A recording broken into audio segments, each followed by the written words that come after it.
Góðan daginn, við erum mættir hérna, Jón og Magnús, og við ætlum að tala hérna alþjóðamál og fleira.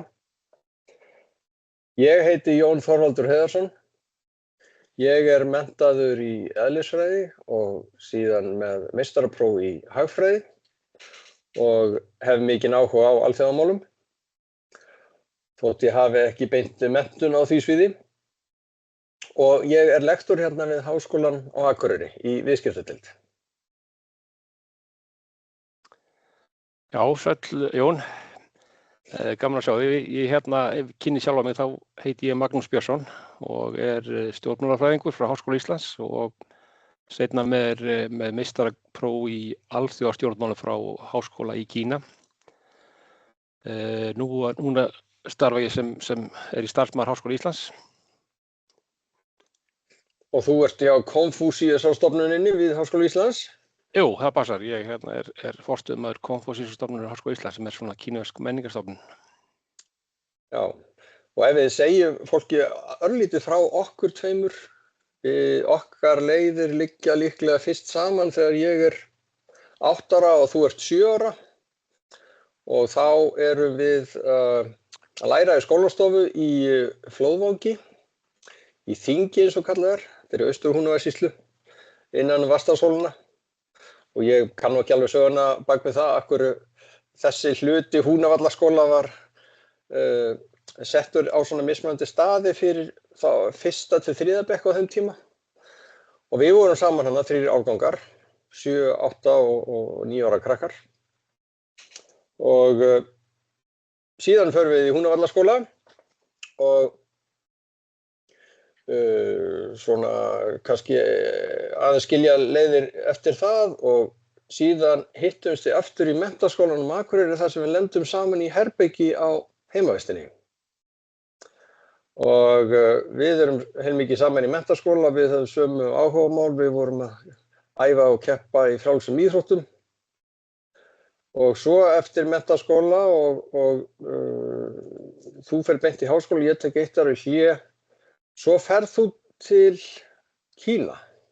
Ó. Og hvað ertu aftur mörg ár í Kína?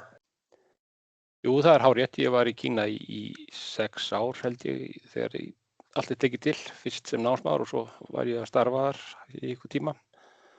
En það var, já, leiður okkar hafa legið svona saman og sundur skilum tíðina. Gaman auðvitað að byrja við þekktust náttúrulega frá barnæsku þarna, frá Bökkum Vatnsdals og svo náttúrulega styrktust böndin auðvitað við það að vera herbergisfélagar í MA.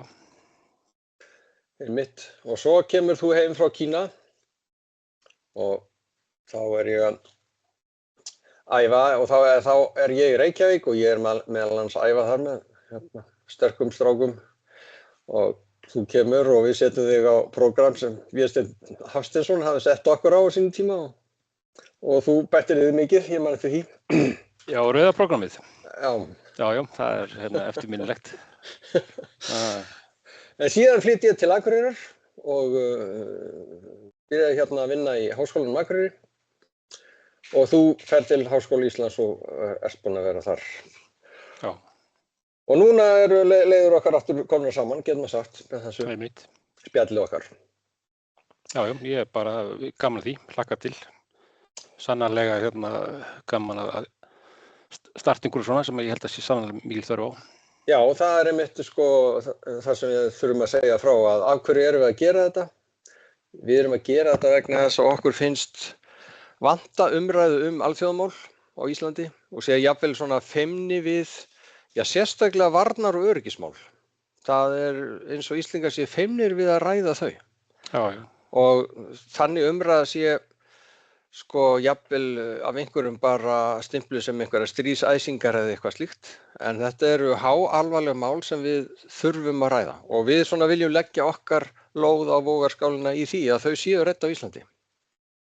Algjörlega, ég er náttúrulega sammála því að eins og nefnir sérstaklega varnar- og öryggismál við höfum náttúrulega útvistað þeim málum svona og kannski ekki þurft að hugsa þau mál, en núna eru breyttir tímar og hugsanlega þarf að fara að endurskoða ýmsa hluti sem við töldum sjálfsagt.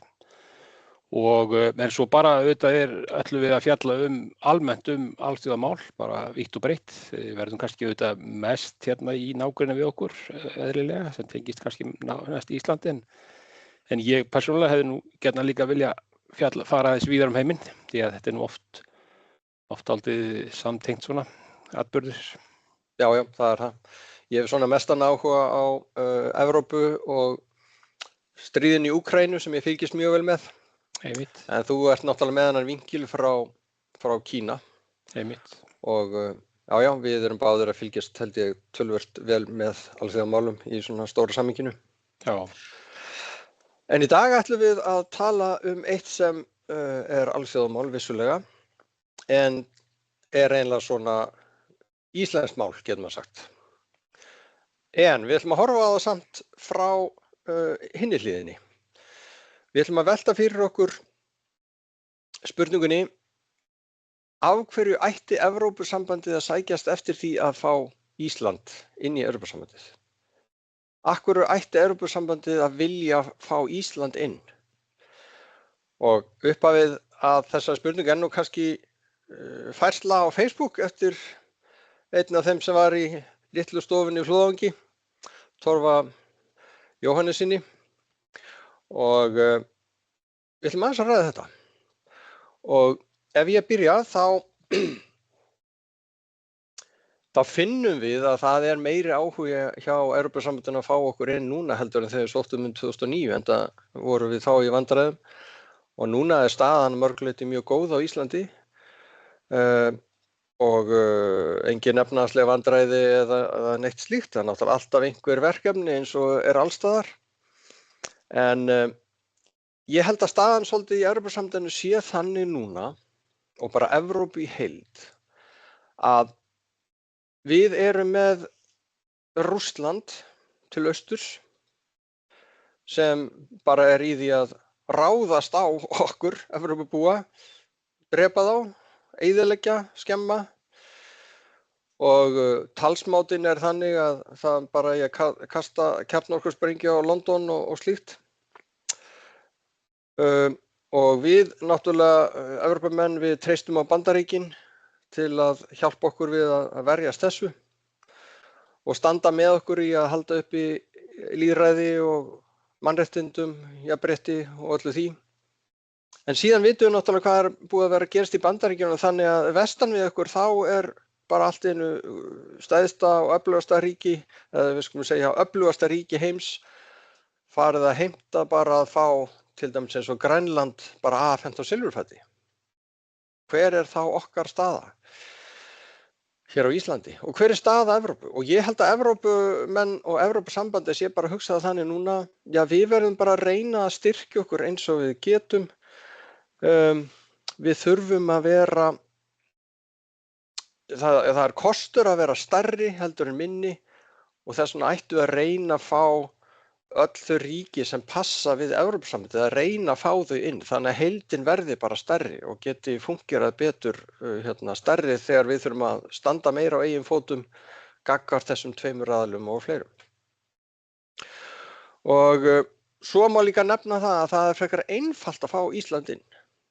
Við tökum inn allar reglugerðir Evrópusambandsins, við erum hluti af Evrópska efnahagssvæðinu, þannig að Ísland fari inn í Evrópusambandið, það miklu einfaldari ferli heldur en þegar ríki til dæmis austari álfunni að koma inn. Og svo má líka nefna það að við erum ríkt land, við erum með hærri landsframleiðslu á íbúa heldur en víðast hvar í Evrópusambandinu. Það bara örfá ríki sem fyrir ofan okkur í því, kannski eins og Luxemburg og eitthvað slíkt. Þannig að við erum langt fyrir ofan meðaltalið í Evrópusambandinu. Þannig að við erum ekki svona fátækt land sem Evrópusambandið þarf eiginlega að taka að sér þegar við komum inn. Við erum eiginlega meira svona, við værum að gefa meira heldur en að við erum að þiggja. Og svo náttúrulega hvert ríki með sitt atkvæði þegar verið að ákveða einhver mál í Evrópusambandinu. Og við erum það með nýtt atkvæði og ég held að í Evrópusambandinu þykir það kostur að komi svona norðvestur atkvæði inn í Evrópusambandið.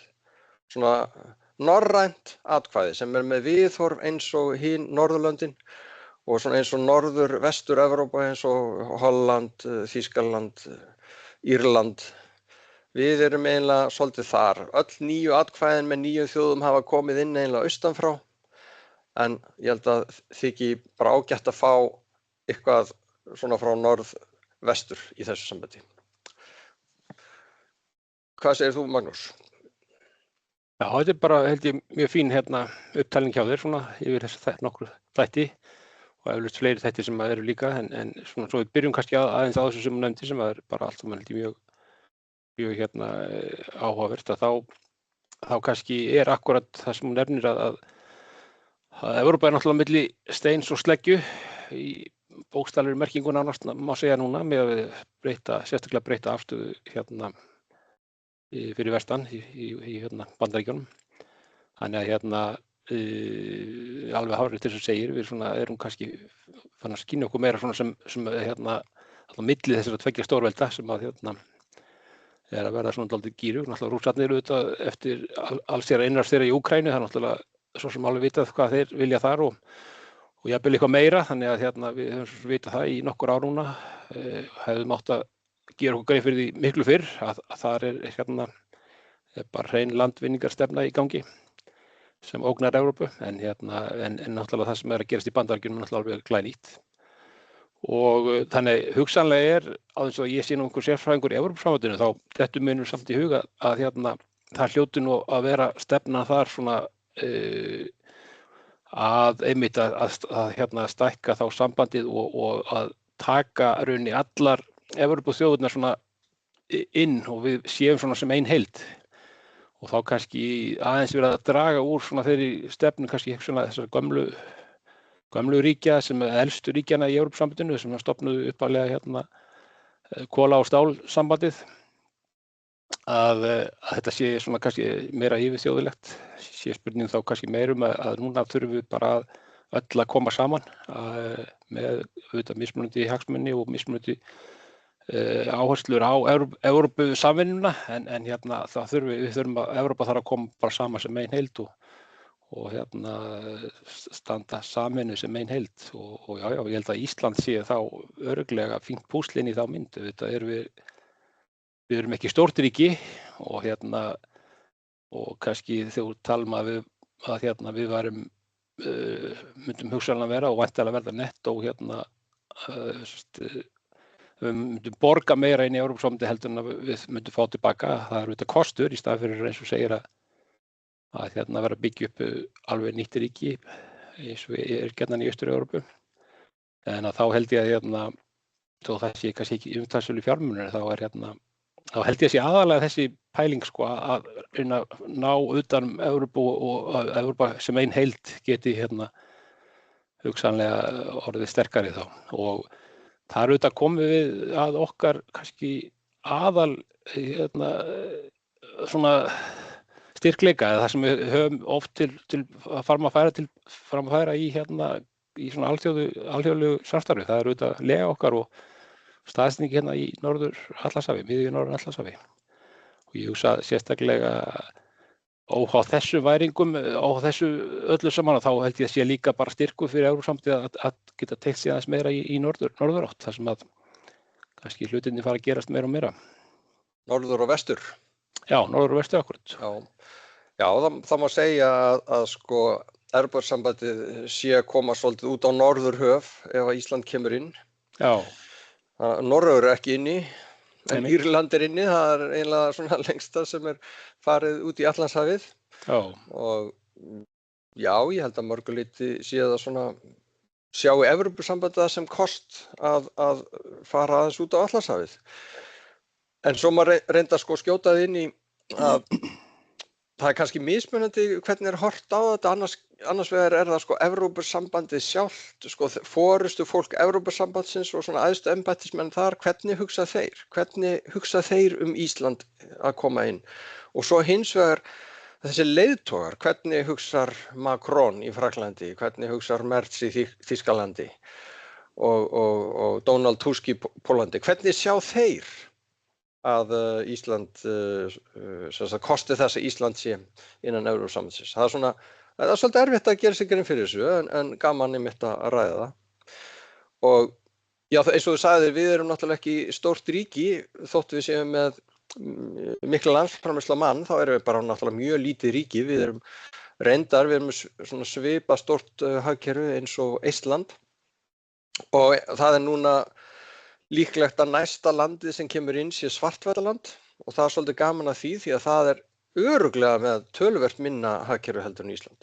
Ég man ekki hvort að íbúarnir eru 600.000 eða hvað. Já, mér myndi það einmitt, akkurat. Og ég myndi halda að hagkerfi þar sé kannski svona bara helmingurinn í íslenska hagkerfinu. Já, akkurat. En það kannski svona fleiri punktar sem má tína til. Það náttúrulega framleiðslu geta hérna á Íslandi. Það mikil orkuframleiðsla og við erum að nýta þessa orkuframleiðslu meira og minna í að framleiða hrávöru sem ál og reyndar aðra vöru líka. Og þessi hrávara mjög mikilvæg í Evrópu. Og ég hugsa að ef ég væri evrópskur leiðtogi þá myndi ég telja það kost að fá þetta land inn sem með þessa framleiðslugetu. En ok, það má alveg segja á móti, að býtu akkur var þá verið að reyna að setja einhverja tolla á íslenska framleiðslu, járnblendið í þessu sambandi. Bendir ekki til þess að Evrópa sé alveg sama þessa framleiðslugetu hérna. Já, það gekk nú bara ekkert rosalega vel að ná þessu fram hjá þessum ríkjum sem vildu setja verndartolla á Ísland. Það var mikil andstaða meðal annarra ríkja og þetta var samþykkt svona með herkjum eins og við munum. Þannig að það svona kannski bendir til að hugsunin sé, já, það dýrmætt að hafa Ísland sem svona þannig að þessa framleiðslu einingu að hafa hana inni. Og svo veit ég náttúrulega ekki hvernig Evrópubúar, evrópskur leiðtogar og Evrópusambandið hugsa orkumöguleikana hérna á Íslandi. Það náttúrulega mjög miklir möguleikar orku, sérstaklega í vindorku og þetta eitthvað reynda sem ég svona hef verið að kafa ofan í og hef mikið áhuga á. En það hægt að framleiða gífurlega mikla orku á Íslandi með vindi. En hvernig á þá að nýta hana?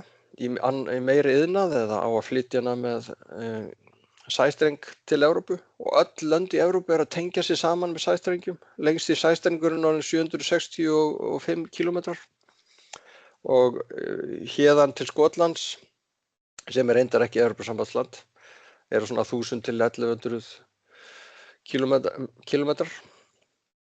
En og svo ef það finnst einhvern tímann olía svona Íslandsmegin Evrópusambandið eitthvað að hugsa það að það sé gott að hafa ríki inn í sambandinu þar sem einhverju svona möguleikar getur komið upp. Ég skal ekki segja. En svo það sjávarútvegurinn.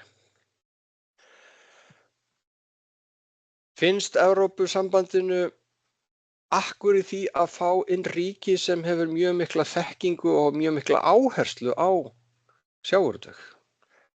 Öll önnur ríki Evrópusambandsins þannig að landbúnaður miklu stærri heldur en sjávarútvegurinn og fiskveiðar yfirleitt inn í landbúnaðarráðuneytinu. En á Íslandi þetta náttúrulega þveröfugt.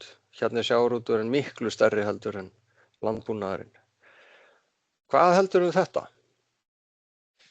Já, ég held að ég held að það bara verið gott yfirlit hjá þér varðandi orkumálinu og kannski þó að þessi kannski í einhvers konar framtíðamúsík varðandi olíu og raforku til Evrópu en samt kannski ekkert svo langt.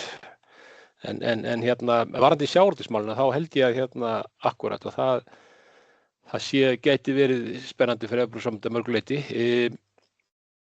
Sko, það hárrétt sem hún segir að sjávarútvegsmálin náttúrulega örugglega ekki það fyrsta sem að menn bjúrókratarnir í Brussel vakna upp og hugsa það held ég allt aðrir hlutir.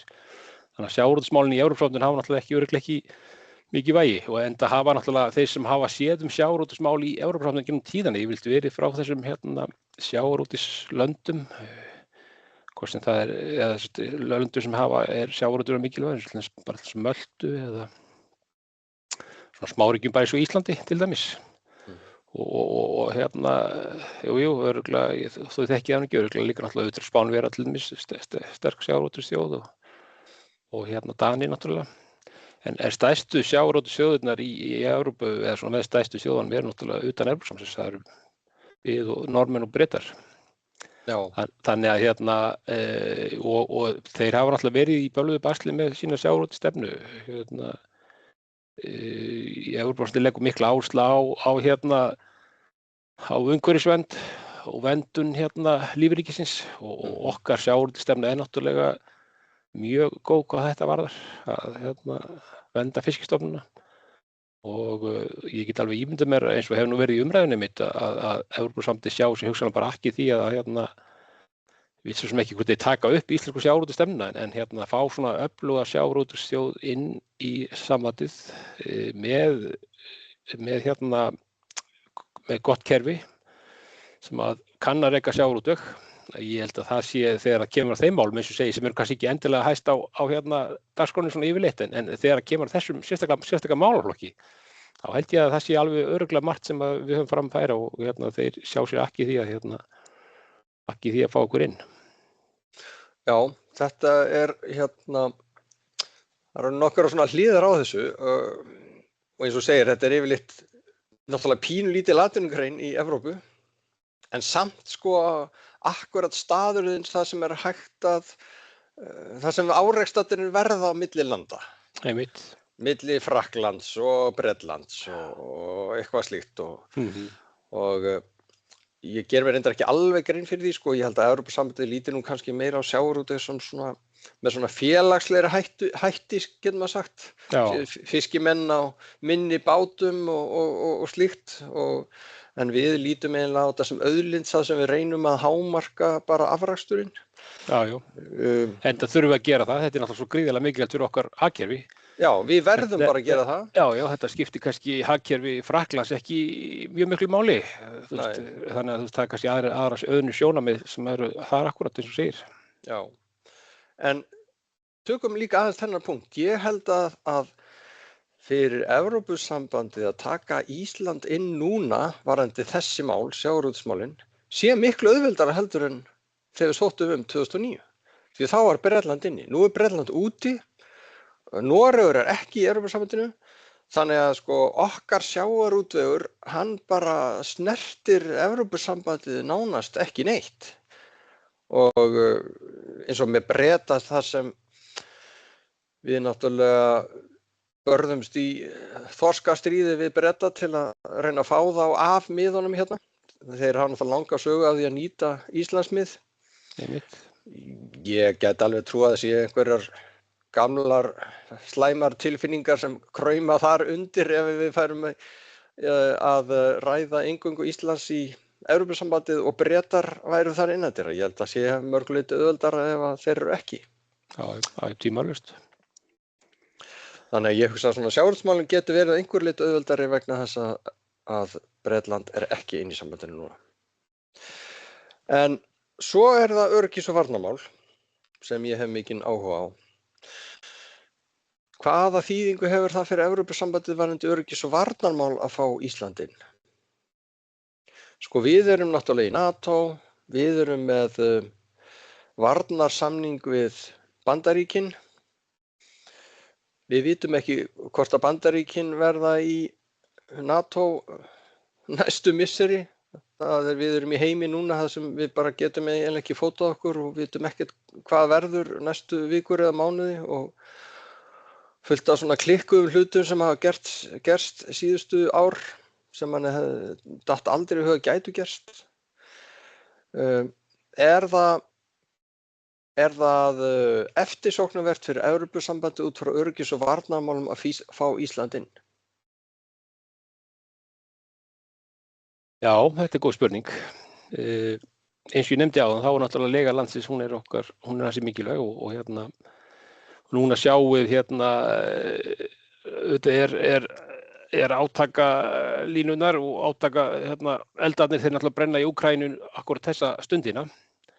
En við vitum það að vonandi verður það nú friður og við vitum að Rússarnir hafa þeirra stærsti floti sem hefur ekki orðið fyrir neinu áfalli eða hefur tapast neitt af honum í þessu stríði eins og reyndar flest annað í rússneska hernum. Það er þessi norðurfloti Rússlands sem er við Múrmansk.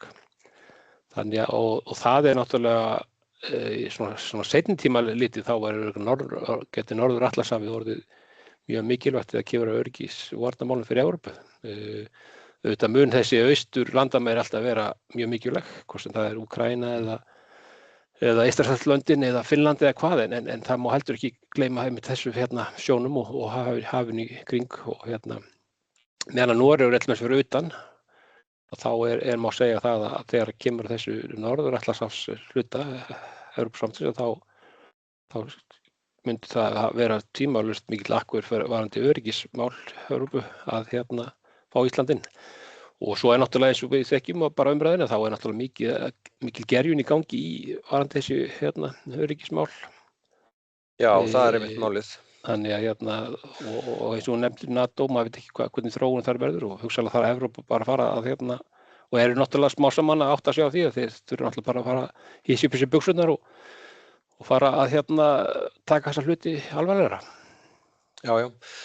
Sko Norður Atlantshaf og Ísland og þetta GIUK-gap sem Bretland, Færeyjar, Ísland, Grænland og ef að rússneski flotinn og sovéski flotinn þar á undan ætlar eitthvað að gera þá þarf hann að fara henni í gegn og þarna heppilegt að reyna að fylgjast með því hvað að gera og þessi hluti var náttúrulega gríðarlega mikilvægur og bara nánast svona fókuspunktur í kalda stríðinu síðan þegar því lýkur þá svona minnkar áherslan á Norður Atlantshaf og svo kannski hún að aukast aðeins aftur núna.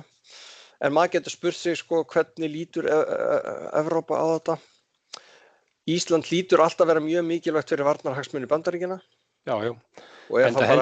Enda held ég akkurat að talandi þetta GIUK hlið að það náttúrulega skiptir sköpum fyrir Bandaríkin sérstaklega og kannski minna fyrir Evrópu og einnig líka fyrir Evrópu en ekki síður fyrir Bandaríkin akkurat. Já. En hins vegar sjáum við bara að Bandaríkjaforseti, hann vill bara vera vinur Rússlandsforseta og maður skilur ekki alveg hvað í gangi. En þótt að náttúrulega allt kerfið í Bandaríkjunum líti á Rússland sem ógn og svona óvinn, þá gerir hann það ekki. Þannig að það virðist ekki vera. Og samkvæmt nýrri öryggis skýrslu, utanríkismálaskýrslu, þá verðist Rússland engan veginn vera eitthvað sem þetta óttast mikið. Það var frekar Evrópa sem var meiri ógvaldur virðist vera. Já, það var helsta ógnin var svona frjálslynd öfl í Evrópu. Já, hver fáránleg frjálslynd öfl í Evrópu og sem var að eyðileggja Evrópu, það var aðalógnin samkvæmt þessari stefnu.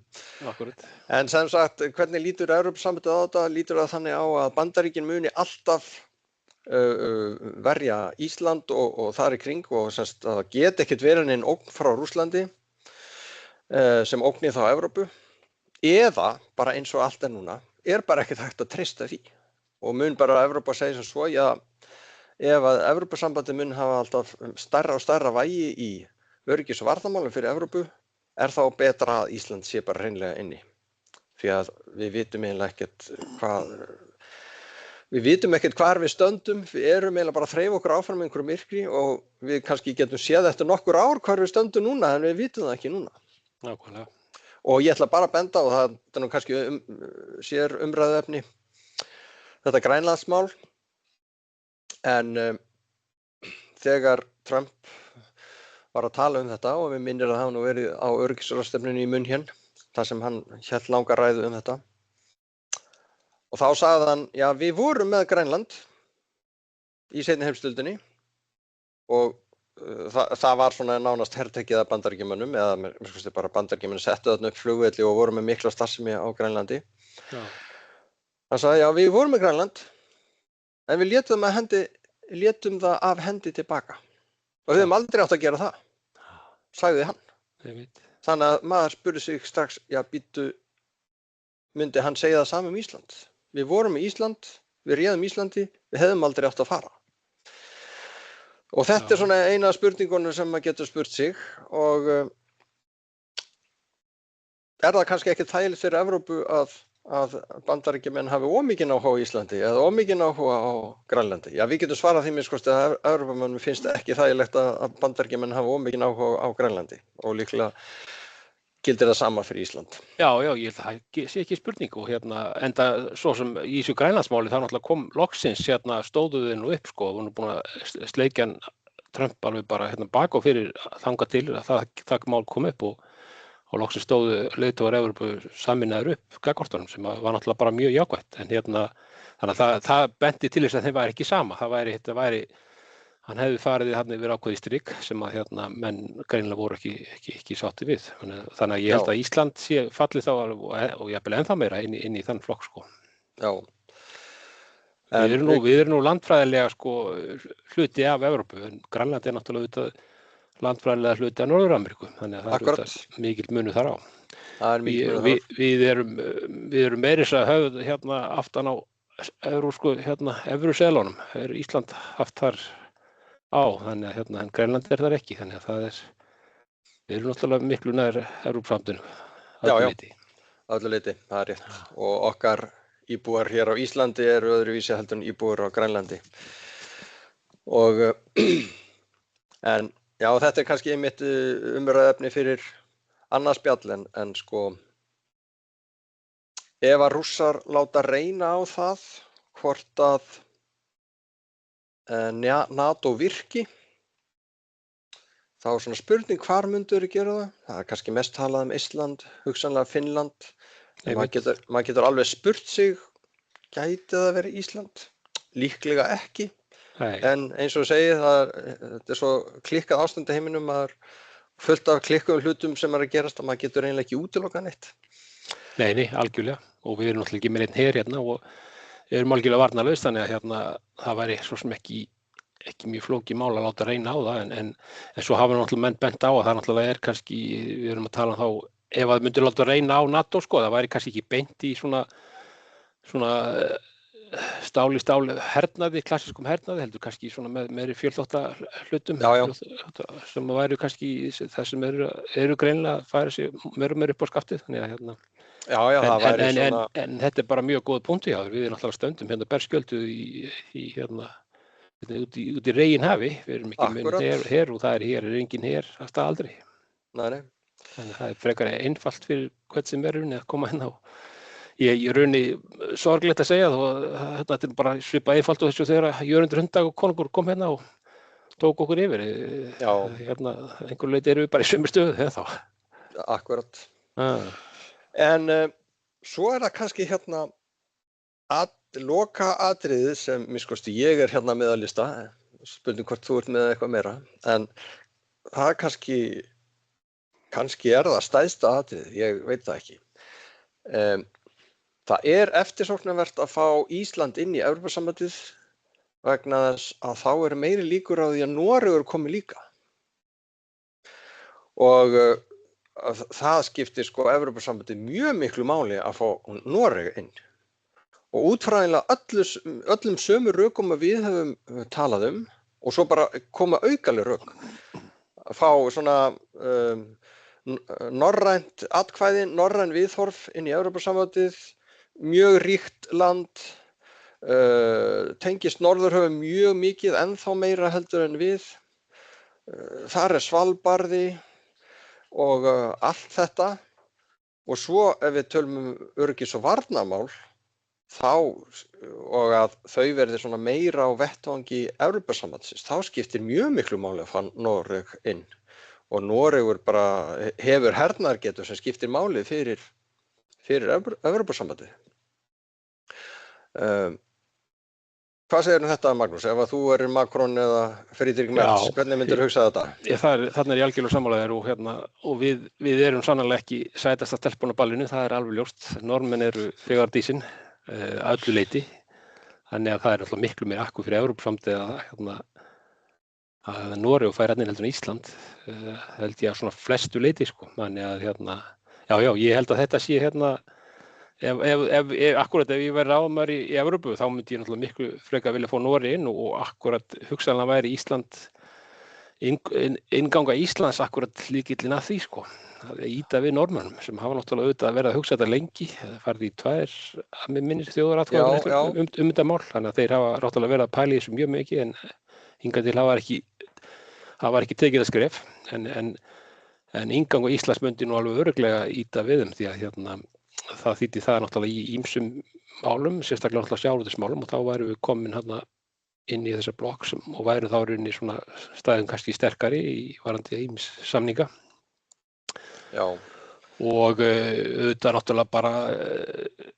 náttúrulega bara almennt hvort sem það er Íslandi eða Noregi þá hugsa ég að sé þessi hugsun núna að fara gangin í Evrópusambandið ekki bara svona kannski spurning krónu og aura heldur líka hugsanlega bara að taka þátt í þessu verja bara þetta konsept sko að lýðræði og mannréttindi var slíkt sem að virðist nú bara Evrópa ásamt kannski nokkrum öðrum löndum virðist nú svona vera helst í málsvari fyrir þessa dagana og það er kannski meira svona, kannski hugsanlega einhver liti bara svona hugsjónir sem að getur spilað inn í og það held ég nú að Norðmenn örugglega eins og við séu líka að pæla þessu hluti. Þeir eru náttúrulega þegar kemur öllum öryggis- og varnarmálum og þá eru þeir náttúrulega mjög öflugir og eru farnir að hugsa þá hluti líka eins og held ég allar Evrópuþjóðir upp á nýtt. Það er svona flest allar Evrópuþjóðir skulum við segja upp á nýtt og þeir náttúrulega eðlilega þeir eru náttúrulega landamæra að Rússlandi og hafa náttúrulega verið mjög duglegir í að styðja Úkraínu bara mörgluti fyrirmyndar í því ásamt stöðnum. Já. Að þegar kemur á þessum málum og þá eru þeir farnir að hugsa sinn gang og það myndi örugglega vera ég vil ekki segja að við séum litla þúan sem velti hlassin en hugsanlega það var komin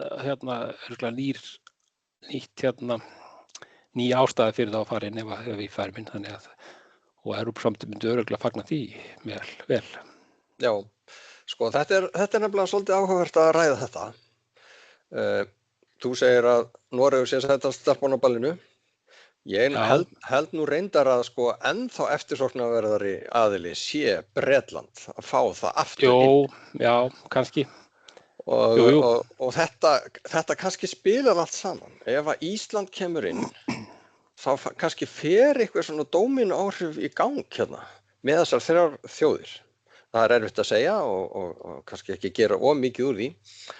En eins og forseti Finnlands, Alexander Stubb, hann hefur sagt, það tók Bretland 7 ár að fara út úr Evrópusambandinu og það mun taka Bretland 7 ár að sjá eftir því og við erum það á því skeiði núna því að kosningin var 2016. Já, með mitt. Og svo mun það taka 7 ár fyrir Bretland að fara aftur inn í Evrópusambandið. Já, ok. Og það er ekkit óvitlaus hann þekki nú ágætlega til í Bretlandi. Já, hann þekki mjög til. Ég held að konuna sé bresk, verið segja. Og þetta er bara upp á yfirborðinu núna að leiðtogar eins og hann er að tala um það. Bretar, komið þið tilbaka. Þið sjáuð að heimsmyndin er önnur, þið þurfið að koma tilbaka. Og eins og þú segir, ég held að sko þótt að hafa kannski ekkert eitthvað stórkostleg áhrif, þá held ég að ýti aðeins við og geta alveg breytt umræðina aðeins ef að Ísland fer inn og segjum svo 4 árum seinna fer Noregur inn. Ég held að það hafi áhrif á umræðina í Bretlandi. Og Já, ég held að það sé ekki nokkur spurning sko því að auðvitað náttúrulega Bretarnir eru náttúrulega sérstakir. Þeir eru náttúrulega kannski loksins fattan að gera sér grein fyrir þeir eru ekki stórveldi lengur en þeir eru náttúrulega með þessa sögu og gengur illa fyrir þá að losa sig alveg við þetta þessa kompleksa en jafnvel þó að smáþjóðir eins og Ísland og Noregur kannski þeirra augum færi inn þá örugglega myndi það hafa eitthvað að segja sko sérstaklega náttúrulega eins og fyrir hluta af Bretlandi sem Skotlandi sem náttúrulega hefur alltaf tíð verið mjög snúið því að fara úr Evrópusambandinu á sínum tíma og þar var komin upp mjög sterkari skulum við segja krafa að fara aftur inn. Já, þannig að það hafa alltaf verið mikið samskipti milli Noregs og Skotlands og jafnvel einhver liti milli Íslands og Skotlands og við á Norðurlöndunum við lítum á Skotland sko næstu því sem svona Norðurland sko en svona eitthvað sem næst því sko eins og Balkanlöndin, Ísland, Lettland og Litháen Akkurat. Þetta svona kannski fyrir utan Norðurlöndin, þá þetta svona þau svæði sem við teljum skyldust okkur. Já. En sko varðandi Noreg, ég var aðeins að skoða og taka saman olíuframleiðslu. Sko það verið að framleiða 3 milljónir tunna á dag af olíu í Evrópu. Og það langmestu leyti í Noregi og svo í öðru lagi í Bretlandi og bæði þessi lönd eru ekki í Evrópusambandinu. Já. Og svo er restinn svona eitthvað lítið bara í Ítalía og Rúmenía og eitthvað slíkt. Já. Öll Evrópulöndin fyrir utan Rússland, fyrir utan Rússland og Hvíta-Rússland reyndar, er að nota svona 12-13 milljón tunnur á dag. Þannig innan Evrópu er verið að framleiða 3 milljónir tunna á dag en verið að nota svona 12-13. Og ég get alveg séð fyrir mér að svona kannski næsta markmið hjá Evrópusambandinu væri það að nota ekkert meiri olíu heldur en er framleidd í Evrópu. Já, það er örugglega, maður sér náttúrulega bara í þessum varandi þessa Íran deilu, sko, hvað Evrópa er berskjölduð, sko. Þetta byrjaði náttúrulega fyrst í varandi rússneska olíun og gasið, en svo sem núna, og það er náttúrulega bara augljóst mál að Evrópa þarf að fara að taka upp algjörlega nýja stefnu sem hafa svona verið að gera. En það er náttúrulega óþolandi að vera svona berskjaldaðar gagnvart þessum hlutum. Og en þetta tekur auðvitað sinn tíma, en það hlýtur að vera settur ennþá meiri kraftur í einmitt þessa breyta stefnu í orkumálum. Já, en við getum sagt að umfram okkur þá náttúrulega er Noregur miklu stærri og hann er með olíu sem við erum ekki með, hann er með her sem við erum ekki með. Þannig að, ef ég væri Friedrich Merz eða Emmanuel Macron, þá held ég myndi hugsa það, það er bara mjög hægt að bara seilast mjög langt og gefa töluvert eftir til þess að fá Íslandinn, því að þá er meiri líkur að Noregur komin og ef Noregur kemur inn þá er meiri líkur á að Bretland komin. Og ég hugsa nú að Emmanuel Macron vilji fá Breta inn aftur og það hafi nú verið neikvæð svona viðhorf gagnvart því eins og frá de Gaulle á sínu tíma. Jú, það þú hafi kannski verið einhver lítið fegnir að losna við það, þá held ég að sé nú samt svona þegar ríkið er lagst, að þá er kannski betra að hafa það inni heldur úti. En bara mjög góð punktur hjá þér og áhugaverður að trúlega út af þessu hagsmunamati Evrópusambandsins þá má búast við að þeir væru mjög viljugir að fá okkur inn og kannski eru tilbúin til að gera ýmislegt til þessu. Já, það er. Við vitum ekki hvernig þeir hugsa, en við erum svona með þessar bara svona hugleiðingar á milli okkar, hvaða væri hugsanlega sem Evrópusambandið er að hugsa. Akkurat. Viltu bæta eitthvað við þetta, Magnús, eða erum við konur með svona helstu atriði? Ég held að við séum bara konur svona búin að fara ágætlega yfir þetta, þannig að nei, það er ekkert sem mér dettur sérstaklega í viðbót. Nei. En líklega er nú bara stærsta atriði þetta almenna atriði og ég get nefnt það sko að nefndur Alexander Stubb, forseti Finnlands, hann bara segir það berum orðum, við þurfum bara að styrkja okkur, við þurfum að geta staðið ein og sér því að Bandaríkin virðast vera bara að sigla frá okkur. Við þurfum að vera ein og sér til að verja mannréttindi og frjálsræðið og lýðræðið og jafnréttið og allt það. Og hann vill bara vera með meiri sveigjanleika gagnvart einhverjum sem vilja komast inn. Og hann vill vera með meiri sveigjanleika til að Tyrkland geti komist inn. Einmitt. Og Ísland. Já. Og hann segir bara Kanada líka. Einmitt. Þannig að þetta svona er umræðan núna. Og inn í þetta kemur að Ísland er að fara að kjósa það hvort að við eigum að halda áfram þessum umræðum. Þannig að, þetta eru spennandi tímar og verður gaman að sjá hvað kemur út úr þessari atkvæðagreiðslu okkar í sumar. Algjörlega. Og eins og nefnir Alexander Stubb, sko, hann er náttúrulega einmitt í svona málsvari þess að stækka Evrópu í allar áttir og við verðum bara að vera stærri og saminari til þess að stærri og til þess að að verðum sterkari. Þannig að það er örugglega sjónarmið sem er mjög ríkt núna í Evrópusambandinu og þannig að því til er það hugsanlega eitthvað eru einhverjar breytingar þar innanborðs. Já. Heyrðu, þetta er líklega orðið nógu langt hjá okkur. Já, menn ekki bara. Næstu í klukktími, allt og langt, en eigum ekki bara að segja þetta gott? Jú, ég held að sé bara fínt að setja bara punktinn aftan við núna, þessum orðum. Þangað til við mætum aftur og tölum eitthvað annað. Já, það verður bara spennandi að hittast aftur, fjallum eitthvað annað. Heyrðu, segjum þetta gott, takk fyrir. Alltaf leið, takk fyrir.